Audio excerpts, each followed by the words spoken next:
heart rate of 19 beats per minute, blood pressure at 53/33. Those are the actual numbers a nurse reads off Fatima's chart in from Season 4, Episode 8.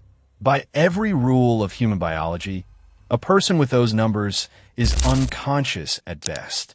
She's not standing in a cabin, talking, walking around, complaining about cravings. She's gone, and yet there she's on screen, breathing, blinking, very much present. So either the writers forgot how a human body works, or they're telling us something on purpose. Given this show's track record, I'm betting on purpose. And once you follow that thread, it doesn't lead to a simple answer. It leads somewhere worse than the one everybody's been guessing.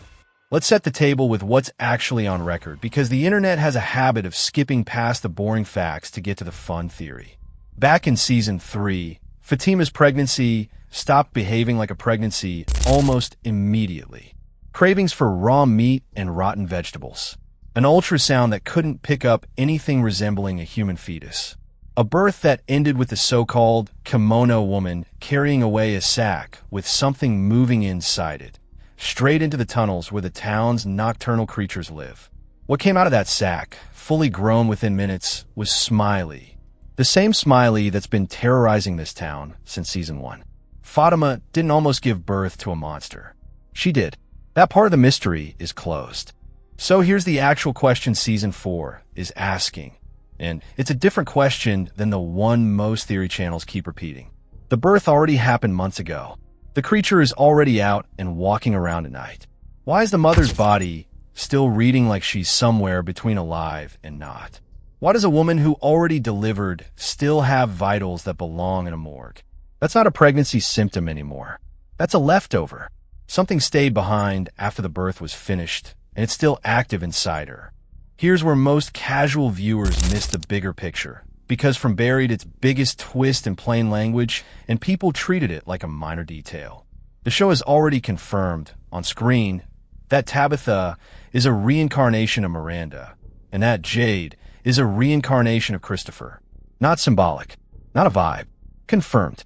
Two people who lived and failed in an earlier version of this exact nightmare came back wearing different faces, with the same unfinished job waiting for them.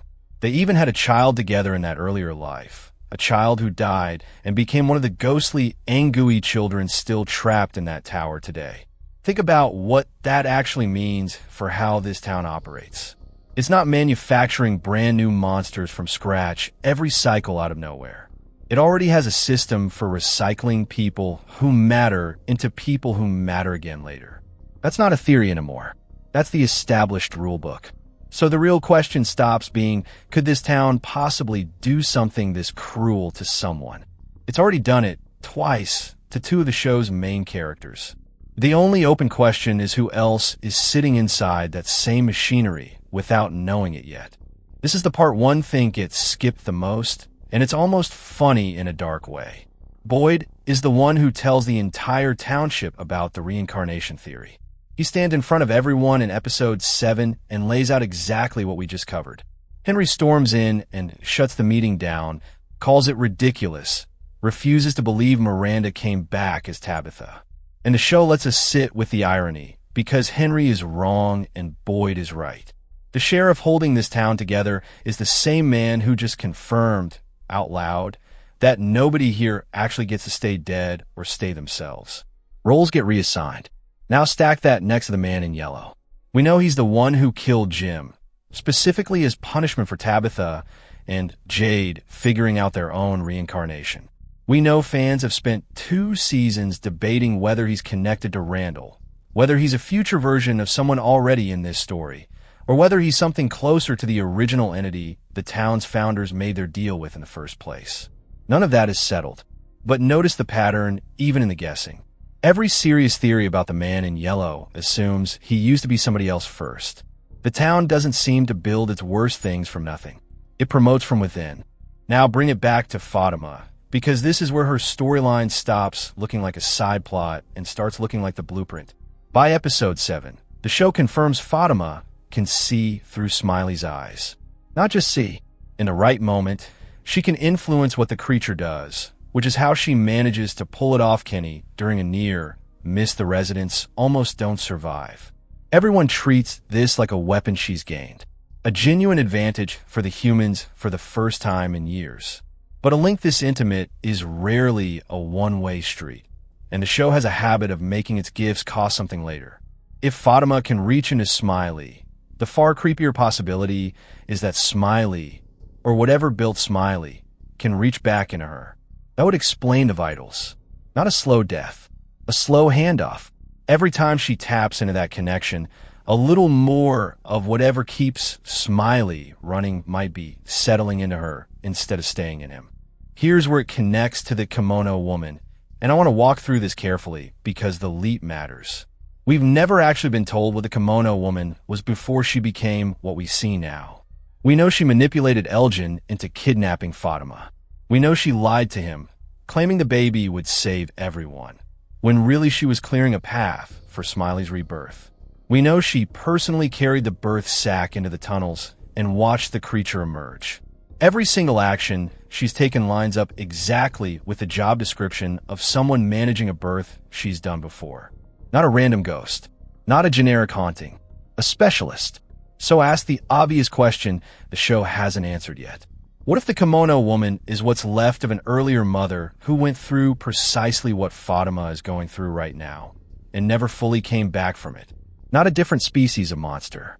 A previous cycle's Fatima, still tethered to the creature she helped bring into the world, still doing its bidding decades later because some part of that link never closed. If that's true, Fatima isn't approaching a brand new fate. She's walking toward a job that already has a current employee, and that employee has been training her replacement this entire time without either of them realizing it. If Fatima simply dies from whatever this bond is doing to her, that's tragic, but it's a clean kind of tragic. The town would have taken a life, the way it's taken plenty of others, and the story moves forward with one more name added to the loss column. What I'm describing is uglier than that. If the link between Fatima and Smiley is slowly converting her into the next version of whatever the Kimono Woman is, the town isn't ending her story. It's recruiting her into the machine that keeps these cycles running. She wouldn't get to rest. She'd get reassigned to a desk job that lasts as long as the town does, whispering to someone else's victim a generation from now, the same way someone once whispered to Elgin. Ellis isn't just at risk of losing the woman he loves. He's at risk of watching her get repurposed into the exact horror she spent this entire season terrified of becoming. And the timing here actually matters. Season 4's finale airs tomorrow, closing out a run that spent the whole year building toward answers about the man in yellow and the reincarnation cycle. MGM Plus has already confirmed a 5th and final season, which means the writers have exactly one more chapter to either pay this off or quietly let it go. If Fatima's storyline was ever going somewhere, the finale is where we'd expect to see the first real crack in that direction. Worth watching for closely. I want to be straight with you about confidence level here, because not every theory deserves the same certainty. It's entirely possible this is simpler than I'm making it. Maybe the bond with Smiley is just slowly killing her. Plain and biological, no afterlife required. Maybe the finale gives Boyd a way to sever the connection cleanly and Fatima walks away human. Those are both reasonable outcomes, and From has surprised people by going the less dramatic route before. But the theory holds up because it's the only read that actually uses everything the show has put on screen instead of ignoring half of it. The impossible vitals. The confirmed reincarnation mechanic already used twice on other characters. The Kimono Woman's very specific, very deliberate behavior pattern. The two-way nature of Fatima's link to Smiley. None of that is filler. From doesn't tend to plant details it doesn't eventually use. So here's what I want from you. Drop your prediction in the comments before the finale airs. Is Fatima fighting off a slow death? Or is she being quietly groomed into the next Kimono Woman? I'm covering the finale the moment it drops, breaking down every detail. So, if this kind of deep dive is your thing, subscribing means you won't miss it. Thanks for sticking around for this one. See you in the next breakdown.